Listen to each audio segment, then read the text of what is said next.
오늘의 뉴스레터에 오신 것을 환영합니다. 아래는 주요 내용입니다.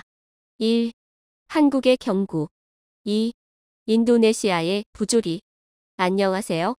인도네시아는 첨단 전투기 공동개발국에서 퇴출될 것이다. 인니가 요구하는 기술 이전을 설령 받는다 해도 그들이 제대로 된 전투기 하나 개발할 수 있을까? 4.5세대 KF-21 전투기 개발에 이름만 공동개발국인 인도네시아가 이제 이름마저도 걸지 못하는 상황이 벌어져 충격을 주고 있습니다. 현재까지 카이가 출고한 시제기 대수는 총 4대 그리고 모든 시제기에 인니의 국기와 태극기가 나란히 함께 배치되어 있었는데요. 그러나 최근 24일 공개된 시제 5호기에는 인도네시아의 국기가 빠졌습니다. 정확히 말하면 무엇인가로 덧대어져 있어서 태극기만 보이게 되었는데요. 이에 인니 매체 리뷰 비카시와 항공 전문 매체 에비아셜린도 집중해서 보도했습니다. 매체에 따르면 한국의 5번째 KF-21 보람의 시제기에서 인도네시아 국기 제거라는 기사를 통해 24일 한국 대통령 카이 방문으로 공개된 KF-21 시제 5호기 출고식에서 인니의 국기는 사라졌다며 지난주 한국과 인도네시아 국방장관이 만났고 그 회의에서 KF-21 프로젝트에 대한 자카르타의 약속이 다시 강조되었으나 한국 정부는 인도네시아가 항공기를 인도하기 전에 비용을 부담해야 한다는 의지를 확실하게 보여주고 있는 것으로 보인다고 하였습니다. 더욱 주목해야 할 부분은 인도네시아가 분담금을 완납한 후에 수령할 수 있는 시제기는 단 1대인데 그 시제기가 바로 이번에 공개된 시제 5호였다는 것입니다. 한국에서 사용되고 시험 비행을 선보일 시제 1에서 4호기에는 오히려 인도네시아 국기가 그려져 있었지만 정작 인도네시아가 받아야 할 시제 5호기에는 인니 국기가 가려져 있었던 것인데요. 즉 분담금을 납부하지 않은 인도네시아 측에 대한 한국의 경고이자 뜻을 확실히 알려준 것으로 보는 시각이 많습니다. 인도네시아 매체들은 인니가 개발국에서 퇴출될 가능성이 높다. 한국 측의 기류가 바뀌었다. 인도네시아 측의 기술 이전 요구에 한국이 응하지 않는 것이라고 하였는데요. 사실 인도네시아가 총 납부해야 하는 금액은 1조 7천억 원으로 10년간 할부에 연간 1,700억 원 수준인데요. 인도네시아가 돈이 없어서 분담금을 내지 못한다는 것은 어불성설 말도 안 되는 것이고 그들의 궁극적인 이유와 목적은 다름 아닌 핵심 기술에 대한 기술 이전이었습니다. 인니 매체 쿰파란 뉴스의 지난 11일자 기사 KF-21 보라매의 미국 수출 방해로 인한 기술 제한이라는 보도에 따르면 프라부어 수비안토 국방부 장관은 인도네시아가 타국의 방산 무기에 의존할 수는 없다며 인도네시아 공군이 필요로 하는 장비는 국내 산업을 통해 제작할 수 있어야 한다고 하였는데요. 그러면서 프라부어가 지난 11월 8일 인니 공군 전국 세미나에 참석하여 부족한 기술은 5-6개 있고 이전 받기 어려운 기술은 9개 정도 남아있지만 우리는 48개의 기술을 얻었고 이로써 최소한의 노력을 다했다고 말했답니다. 매체는 한국이 KF-21 보람의 개발을 위해 대부분의 기술을 미국으로부터 확보했다면서 129개의 핵심 기술이 있지만 미국은 4개의 핵심 기술을 어느 국가에게도 주지 않았고 9개의 핵심 기술은 한국은 가졌지만 인니는 받지 못했다고 하였는데요. 그러면서 10월 11일 자카르타에서 열린 해외 정책 커뮤니티 FPC 워크숍에서 공군장성 출신 국방부 사무총장 에리스 헤리안토는 인도네시아는 기술을 점진적으로 이전받는 데 전념하고 있다면서 인도네시아가 필요로 하는 수출 허가를 받기 위해서는 미국으로의 외교가 필요하고 이것은 인도네시아가 직면한 가장 중요한 문제라고 말했습니다. 그러면서 인도네시아, 한국, 미국이 기술 지원 협정 TAA를 체결한 129개 기술 중 TAA는 120개 기술만 제공하고 나머지 9개 기술은 아직 제공되지 않았으며 단계적으로 수행될 예정이라고 하였는데요. 미국이 누구에도 주지 않은 4가지 핵심 기술은 지속적인 요청과 로비가 필요할 것이며 우선 TAA의 첫 시작은 한국에서 지원을 받아 교육을 받을 것인데 그들은 TO10과 KF-16을 만들 때 수출 면허를 얻기 위해 노력했고 그 경험이 우리에게 주어졌다면서 한국도 인도네시아의 기술 이전이 이뤄질 수 있도록 해결책을 찾기 위해 많은 것을 고려해주고 있다고 했습니다. 한 인도네시아가 기술을 마스터하는 경험을 할 수 있도록 여러 교육, 훈련, 세미나, 취업 교육을 통해 경험을 제공할 수 있다고 하였죠.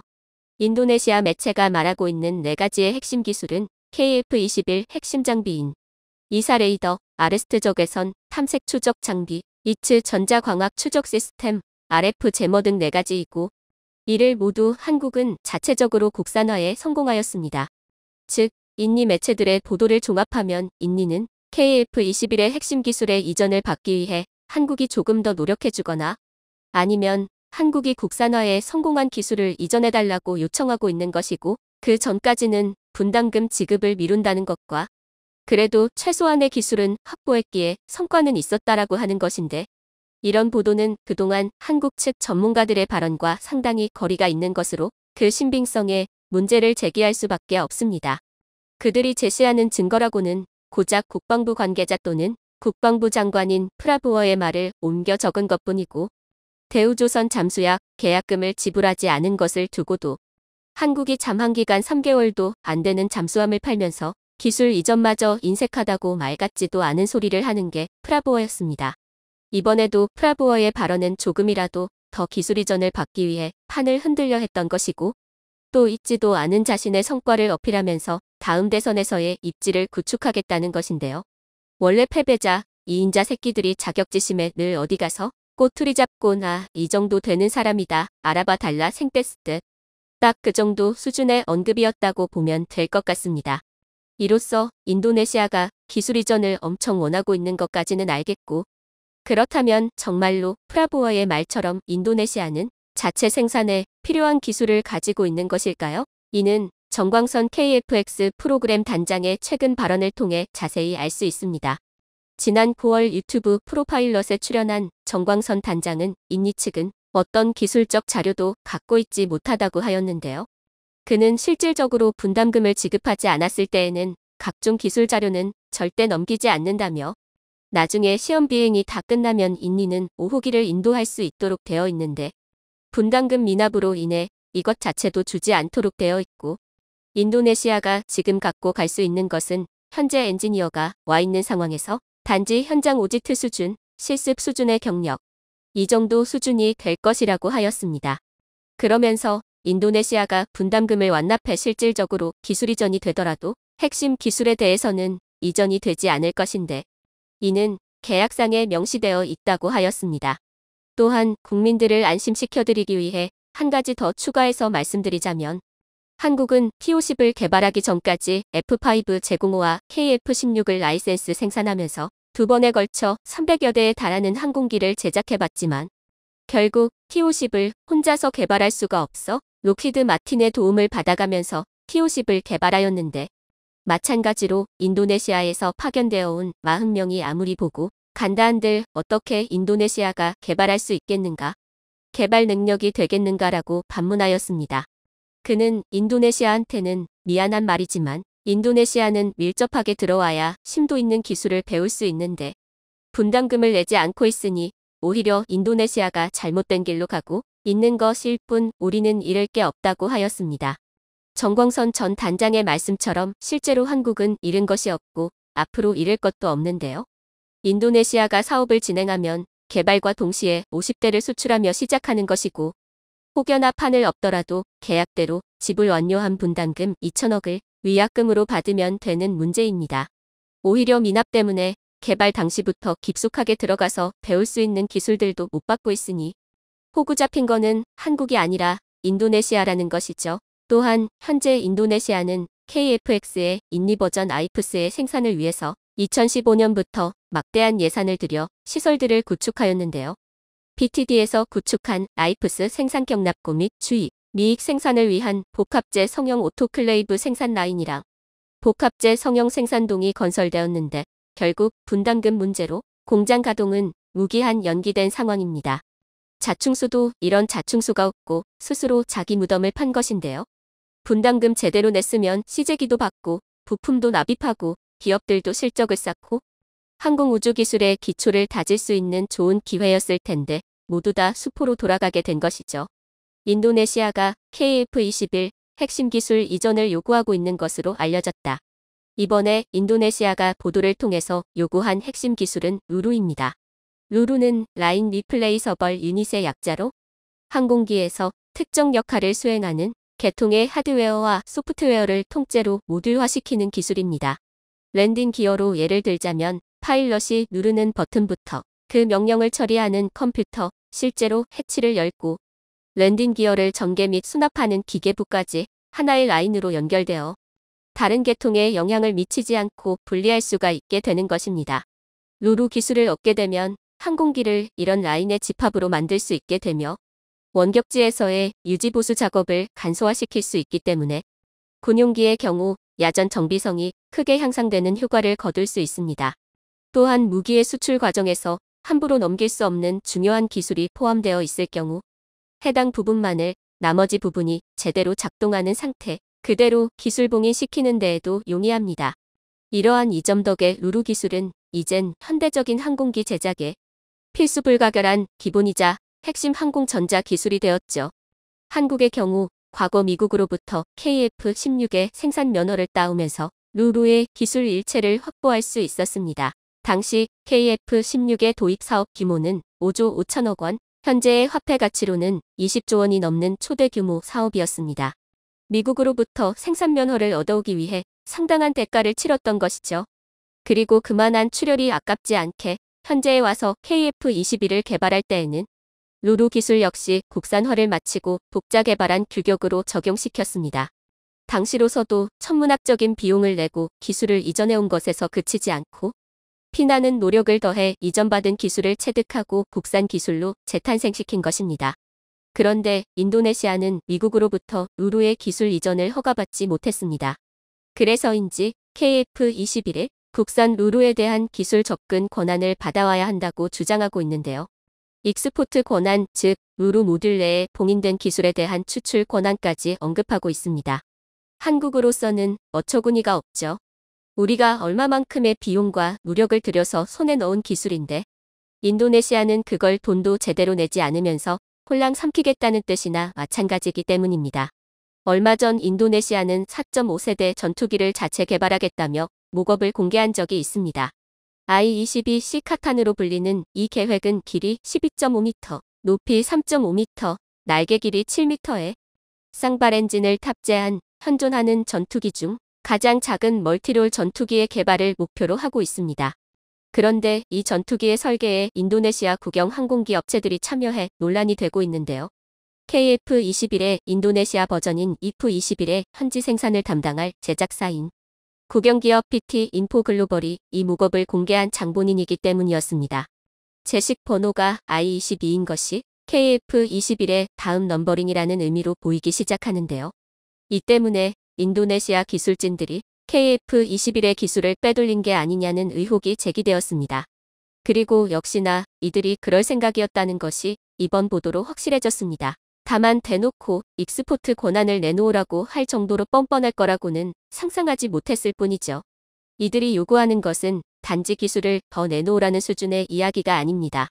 미국이 이전 거부한 기술을 한국을 통해서 우회해서 습득하겠다는 의미나 마찬가지로 이는 곧 그로 인해 한국과 미국의 관계가 어떻게 되건 자신들은 알 바 없다는 태도입니다.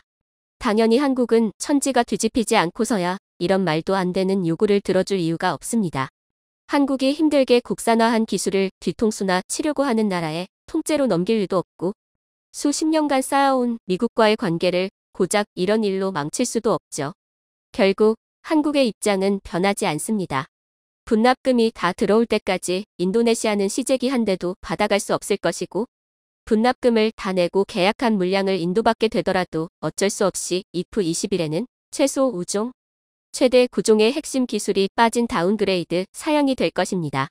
한국이 국산화한 4종의 핵심 기술을 봉인 상태로라도 제공받지 않으면 핵심 기술이 9종이나 빠지는 IF-21은 사실상 제대로 된 전투기 노릇을 할 수 없습니다. 인도네시아가 제대로 된 전투기를 쓰고 싶다면 한국한테 아무리 잘 보여도 모자란 상황이죠. 하지만 이들은 눈치가 없는 것인지 은근슬쩍 다른 전투기를 찔러보며 간이나 보고 있습니다. 앞서 언급한 기술 이전 관련 고찰 보도는 사실 인니 측에서 꽤 오랜만에 나온 KF-21 관련 보도입니다. 불과 몇 달 전만 해도 인니는 하루에도 열 몇 개씩 KF-21을 다루는 기사를 내보냈었죠. 그런데 최근엔 갑자기 KF-21 관련 보도가 잠잠해지고 다른 전투기에 대한 보도가 하나둘 나오기 시작했습니다. 대표적인 게 라팔과 F-15EX인데요. 신형 라팔 42대를 10조 원에 계약하고 F-15EX 36대를 17조 원에 계약하더니 한동안은 이들 무기를 사야만 하는 이유를 누군가한테 변명이라도 하는 듯이 계속 보도했습니다. 기사의 제목부터가 고르는 것이 나쁜 것은 아니다라서 돈 떼어먹힐까 노심초사하는 입장에서 보면 괘씸하기가 짝이 없죠. 물론 라팔을 계약한 다소나 F-15EX를 계약한 보잉도 바보는 아닙니다. 공동개발을 약속한 한국에다 8천억 원을 주는 것조차 차일피일 미뤄대는 인니가 뻔뻔하게 분할 납부를 한다고 나서니 기업 입장에서 이들을 무턱대고 믿어줄 리가 없습니다. 이들 역시 인도네시아 정부의 대금 상환 능력을 의심하고 있고 인도 시기를 2026년으로 최대한 미루고 초도 물량도 고작 10대에 불과합니다. 라팔이나 F-15EX도 출중한 전투기이기는 하지만 최신 성능이 들어간 KF-21만큼 매력적인 선택지가 되지는 못하는 상황. 그나마도 인도 시기가 미뤄져 버리면 한국을 등지면서까지 구매하는 메리트가 없습니다. 인도네시아가 스스로 깎아먹은 신뢰로 인해서 대가를 치르고 있는 것이죠. 인도네시아는 대체 언제쯤 정신을 차리게 될까요? 물론 조만간 폴란드가 KF-21 사업에 얼굴을 비추게 된다면 이야기는 전혀 달라지는데요. 인니도 다 필요가 있으니 전투기를 구매하는 것일 텐더 이대로 가다가는 공동사업자에서도 밀려나고 시제기 인도도 받을 수 있을는지 알 수 없는 상황입니다. 이미 한국 내의 여론은 완전히 돌아서서 KF-21에 붙은 인니 국기를 뒤집어서 폴란드 국기로 바꾸라고 아우성인 상태. 인도네시아가 진정 자국의 안위를 생각한다면 이제라도 한국과 제대로 된 대화를 나눠봐야 하지 않을까 생각해봅니다. 한국은 오늘날 KF-21의 개발 생산을 위해 30년 동안 창정비부터 면허 생산과 공동개발, RD 투자, 기술 협상까지 정말 차근차근 기반을 마련해온 것인데요. 최우방국인 미국의 기술 이전도 상세히 설명하고 알려주는 것이 아닌 그저 한국 업체가 제작한 것을 보고 잘 진행되고 있다 정도까지만 도와준 것이었습니다. 즉, 오늘날의 KF-21은 한국이 좋기 수십 년을 숨죽이고 쌓아온 데이터와 기술이라고 말할 수 있는데요. 이는 돈으로도 얻기 힘든 영역이죠. 한국이 그 많은 시간과 돈을 때려붓고도 첫 4.5세대기 시제품 만드는데 30년이 걸렸는데 당장 우리가 4.5세대기를 개발해준다고 해서 인니가 그 기술을 모두 소화하고 이를 통해서 건실한 항공기를 만들 거란 보장이 없습니다. 인니는 더 많이 공부해야 하고 항공기에 대한 지식을 습득해야 하는데 그 기회를 그냥 걷어차버린 것이죠. 또한 사업 파트너로서 가장 중요한 신뢰도 역시 무너져 다른 해외 수출국들도 인니에게 의구심을 품는 상황인데요. 보잉사는 인니의 자금 조달 능력에 대해 의문을 갖고 인니가 요청한 F-15EX를 판매하지 않겠다고 하였습니다. 이런 상황 가운데 군사매체 위아 더 마이티는 KF-21이 아시아의 게임 체인저가 될 수 있는 이유는 무엇인가? 라는 특집 기사를 내었습니다. 보도된 내용을 살펴보면 다음과 같습니다. 아시아에서의 군사적 균형과 전반적인 군용기 사업에 변화를 일으킬 것으로 보이는 신형 전투기 KF-21은 많은 관심을 받아야 마땅하다. 현재 한국 공군은 미국산 전투기에 의존하고 있었는데 KF-21은 이러한 기조를 바꾸면서 F4와 F5 전투기를 대체할 기회가 되었다. 그러나 한국의 초반 전략은 너무 야심찼는데 한국은 국산 전투기를 만든 경험이 없었고 카이의 T-50이 가장 가까운 결과물로 훈련기 경공격기와 전투기는 그 복잡함에 있어서 차원이 다르다. KF-21은 엔진을 제외하면 거의 대부분 국산이다. 이에 개발 과정에서 특정 부분을 지원한 항공 컨설턴트 FG온사의 대표 벤스 힐더먼은 이렇게 말했다. KF-21 이번 초도 비행은 지난 10년 동안의 작업이 보람있는 일이었음을 드러냅니다. 조종석, 항전장비, 작동기, 비행 조종 등 아마 90% 정도에 달할 정도로 대부분의 내용물들이 한국산입니다. 한국은 불과 10년 만에 이 모든 것을 해냈습니다. FG온사의 대표로서 저는 사실 솔직히 5년 전에는 한국이 이렇게 할 수 있을 거라고는 생각 못했습니다. 한국은 이 사업을 성공시키기 위해서 복잡한 기술들을 개발해야 했는데 록히드 마틴은 설계를 조언하면서 도움을 주었지만 그러나 미국은 2015년에 4개의 핵심 기술 이전을 거부하였다. 그리고 지금으로부터 4년 전 한국은 FG온에 요청하여 미제 엔진과 미국 기술, 한국이 독자 개발한 기술들을 조종석에 호환시키는 작업을 도와줄 것을 요청했다. 벤스에게 한국이 이전 금지된 기술들을 개발하는데 성공할 것 같냐 물어봤고 그는 웃으며 이렇게 말했다. 자세한 상황을 몰라서 솔직히 잘 모르겠어 하지만 난 그들이 필요한 것을 획득할 수 있을 것 같아. 벤스는 KF-21이 쌍발 엔진으로 설계되어서 연료가 많이 들지만 효율성을 늘리는 등 4.5세대 전투기의 모든 기술이 포함되었다고 했습니다. 현재 KF-21은 신뢰할 만한 4.5세대 전투기로 보이며 중국을 억제하려는 한국의 동맹국들에게 미국산 유럽산 전투기 이외에 매력적인 선택지가 되어가고 있다고 하였습니다. 시청해주셔서 감사합니다.